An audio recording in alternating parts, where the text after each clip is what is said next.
السلام علیکم ورحمۃ اللہ وبرکاتہ۔ بسم اللہ الرحمن الرحیم۔ یہ باغ آپ دیکھ رہے ہیں اور سامنے آپ کو مسجد نظر آ رہی ہے، مسجد کا مینارہ نظر آ رہا ہے۔ یہ باغ، یہ گلی، تو یہاں باغ تھا۔ یہ شہر طائف میں ہوں میں اس وقت، اور اس کی تاریخ یہ ہے، اس مسجد کی تاریخ سمجھ لیں کہ حضرت عداس رضی اللہ عنہ کے نام پر بنی ہے۔ تو مسجد کی تاریخ کیا ہے؟ مسجد کی تاریخ یہ ہے کہ اس جگہ میں جہاں ہم کھڑے ہیں اس وقت، جو باغ تھا یہاں پر، یہ عتبہ اور شیبہ کا باغ تھا۔ سفر طائف میں نبی اکرم صلی اللہ علیہ وسلم کو اہل طائف نے بہت تکلیف پہنچائی، تو آپ علیہ الصلوۃ والسلام ایک باغ میں آرام کے لیے تشریف فرما ہوئے۔ تو یہ باغ یہ عتبہ اور شیبہ کا تھا، جو کہ غزوہ بدر میں مارے گئے۔ تو ان کا غلام تھا،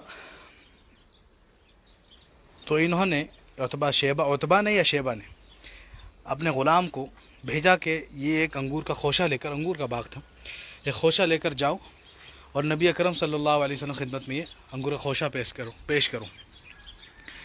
تو آپ علیہ الصلوۃ والسلام کی خدمت میں جب وہ غلام پہنچا اور انگور کا خوشہ پیش کیا، تو نبی اکرم صلی اللہ علیہ وسلم نے ان کو ایمان کی دعوت بھی دی اور اس میں تناول بھی فرمایا۔ تو ایمان کی جب دعوت ان کو ملی، تو یہ واحد آدمی تھے سفر طائف میں جو ایمان لائے اللہ کے نبی علیہ الصلوۃ والسلام کی دعوت پر۔ تو یہ وہ جگہ ہے جہاں پر وہ قصہ میں آپ سے عرض کرنا وہ ہوا۔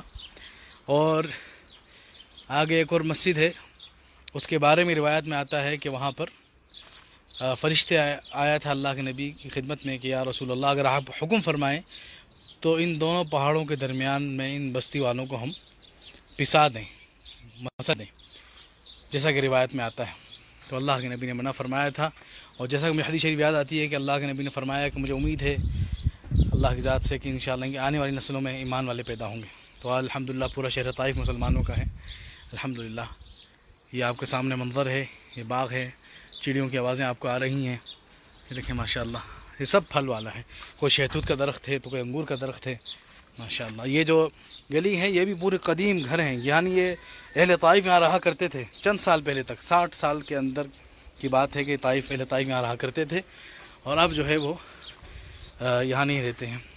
لیکن آپ دیکھیں تو سامنے آپ کو یہ نظر آ رہا ہے، یہ پہاڑ وغیرہ دیکھیں اگر آپ نظر ڈالیں۔ بارک اللہ فیکم۔